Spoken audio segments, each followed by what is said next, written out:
So today we are here again to speak to another fabulous speaker, Sara Chandran from Fresh and Fearless. And Fresh and Fearless is a consultancy that supports businesses in diversifying their workplace and helps organisations become a more inclusive place for all.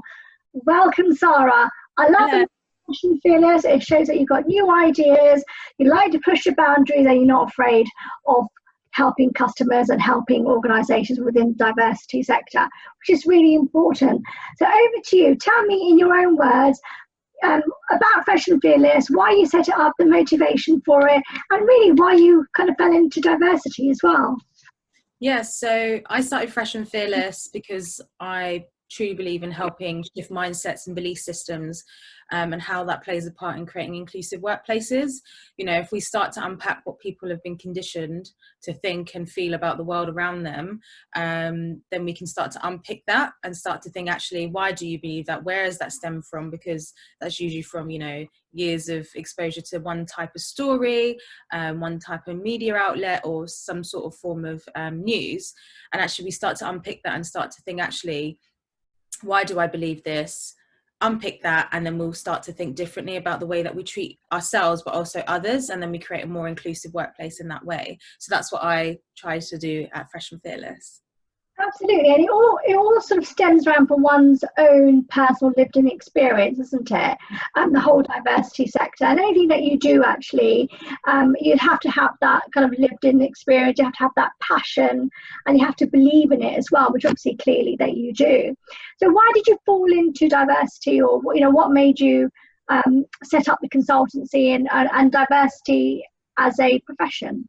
Yeah, so after I graduated at university, I worked at the Students' Union and became aware of the Black and Asian minority ethnic attainment gap. And that's where BAME students don't achieve a 2-1 or first as often as their white peers, despite coming in with the exact same grade. So when I became aware of that, I started to think, actually, how can we tackle that as an institution? And it's not just, you know, the university that I was at's problem, it's actually a UK-wide issue. And yeah, I remember creating a marketing campaign that was like, how many professors out of 18,500 are Black? And I had like questions, responses A, B, and C, and it was 85, 850, or 8,500. And most people were like, oh, it must be, you know, 8,500. But there were only, well, at the time, there was only 85 Black professors out of 18,500 in the UK. And I was like, this is just completely wrong. Like, if you can't see yourself in a particular institution or a particular job, you know, you will never think that's a path that you can then go on to. So I did an event at the University of Reading talking about this and around the Black Asian minority ethnic attainment gap. And that's where sort of my passion and sort of drive and I started to realise my purpose was all around diversity and inclusion. Then once I finished that job, I fell into marketing and PR because I've always wanted to do it. And I started to realise in that role that actually there was this lack of representation in marketing and PR. And so I started to work with the agency about what we could change internally, because I do believe if you change internally, you can help others. And then also what you then push out there externally is very diverse and inclusive. So I helped that agency, and then I joined another agency around inclusivity marketing, worked with the likes of the English Cricket Board, you know, helping them with the South Asian Action Plan and trying to get more South Asian women and girls playing cricket, and not just leaving it to the boys and men, like, you know, women can play this sport too. And so, yeah, when it came to Fresh and Fearless, I was like, I really want to do this properly, and I want to do it full time. I want to do this the way that I believe will make the biggest change. And yeah, I started Fresh and Fearless. I think the name says it all, like you said, and it's been a whirlwind, and it's been really great to be able to follow your purpose and see change happen. Absolutely, and you know, as you said, it has to come within an organisation. It has to come from the top down, because if the top person doesn't really believe in the policy or the situation, whatever it might be, whether it's diversity and inclusion, whether it's something else, it's very difficult then for people farther down the sort of chain to actually do anything about it, or actually have that confidence to speak up, because they might not then feel comfortable if they feel, well, you know, our CEO or our MD or the founder, whoever, is not engaged in it. So that's, I think, a really good point that you made. It's really, really important. So Why do you think there's so many barriers? As you say, in terms of people reaching a certain position, whether it's board level, whether it's professorship. Why do you think that there are these barriers? I think ultimately people believe there is almost one way to act and be in the office and when it comes to professionalism. And so people are stifling, what makes them unique and what makes them different because they're trying to fit in a mold that society has told us to try and fit into. And it means that we're holding back on our creativity, our ability to contribute to innovative ideas. And I think when we're trying to fit into a mold that we're not going to ever fit into it because that's not who we are, it's a real challenge. So it's about breaking down those barriers so people can be their true authentic self in the workplace, feel like they can bring who they are without feeling like that's going to impact their professional lives, their careers, their progression, their promotion, and where the senior leadership really almost invites that difference and sees that difference as valuable and actually something that will really help the organization perform well. And I think that's where we can start to take down those barriers and get people to be who they really are in the workplace. You for one top thing or one top tip that organizations can do to be more diverse or inclusive, what would it be? Working on themselves first. I think you can try and fix an organization, but if you don't first come at it, what is going on in my mind and my heart and my conditioning, what have I been brought up on, and what have I been exposed to, what stories have I been told, what stories have I been telling myself over the years. And unless we start to bring that radical self-awareness to ourselves, then we can't start to do the work. So it's about really recognizing and challenging ourselves and getting to a really uncomfortable position of actually, do I have racist thinking in my mind, or am I thinking something very stereotypical here? And it's around that unconscious bias and starting to unearth those mindsets and limiting belief systems that we have. And also, like, once we bring that radical self-awareness, I think we can start to let go of the limiting beliefs about ourselves too. And we can start to really figure out who we are and how we want to lead our lives. Yeah, absolutely. And it kind of ties back to what we said earlier about, really thinking about it from the top downwards and really having that sort of wider thinking, which is so important in the workplace and anything that you do, because we are such a diverse workforce these days. There are people from all walks of life, all different experiences, all got a story to tell of some sort.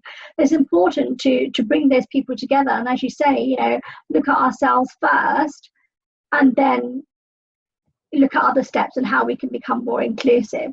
Which kind of brings us on to This Is Us conference, because you are going to be speaking. Woo! Yay! You're going to be talking about cultural awareness, unconscious bias and stereotypes. So without giving too many secrets away, give us a quick insight to what you'll be speaking about.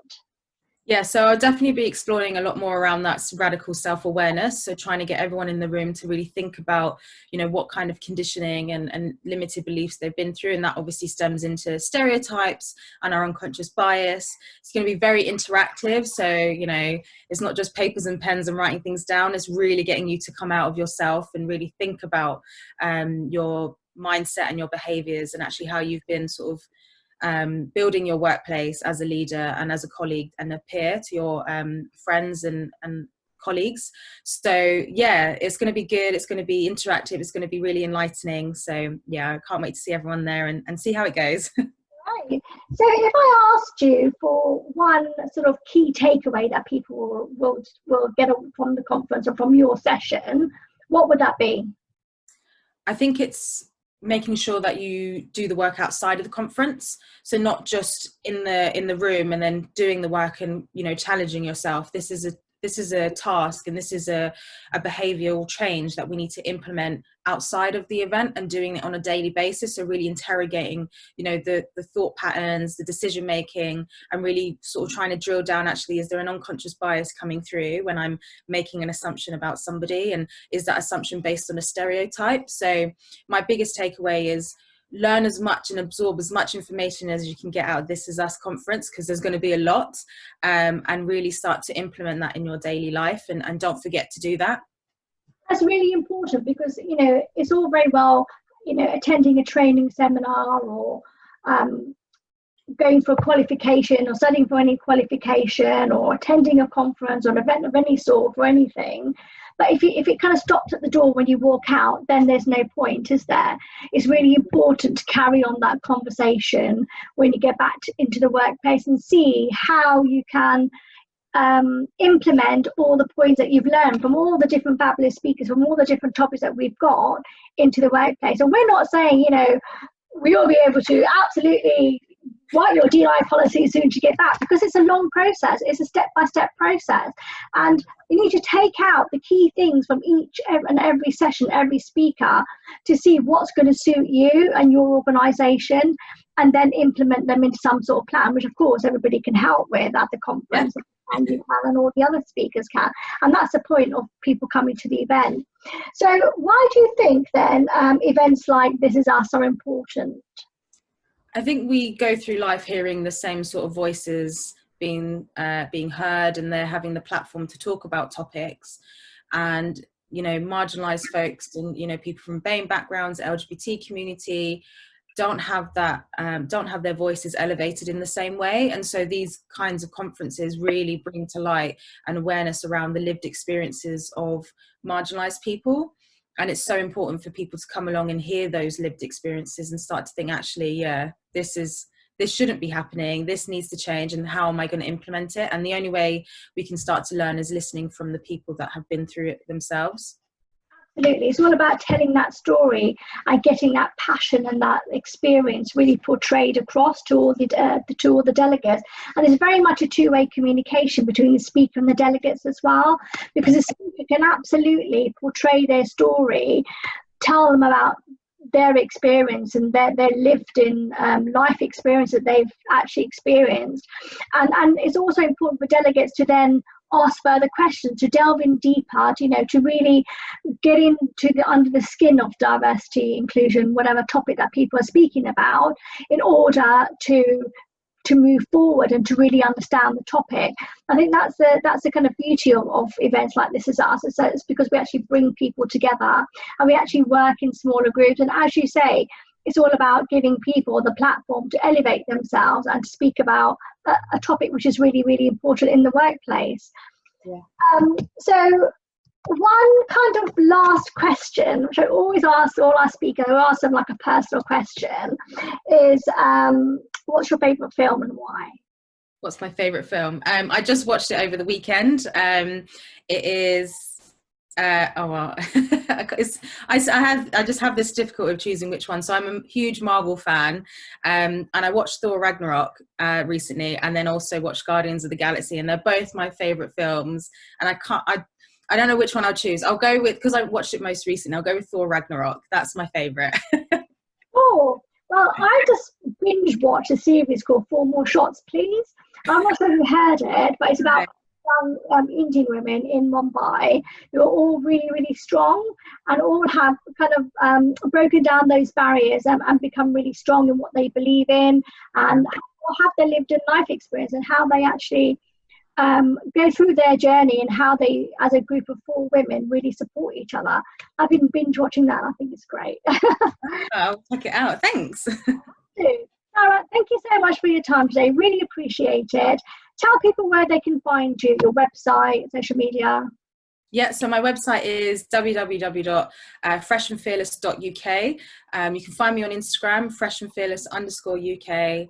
I'm also on Facebook and Instagram, Twitter under the same names as well. So that's where you can get me. And then if you want to send me an email, just Sara@freshandfearless.uk. Fabulous. And anything about the conference, visit thisisusconference.co.uk. All our social media channels on there. We're on Facebook, Instagram, Twitter, LinkedIn. Tickets can be bought there as well, and the whole agenda of what's happening throughout the 2 days. Sara, thank you so much. Look forward to speaking to you.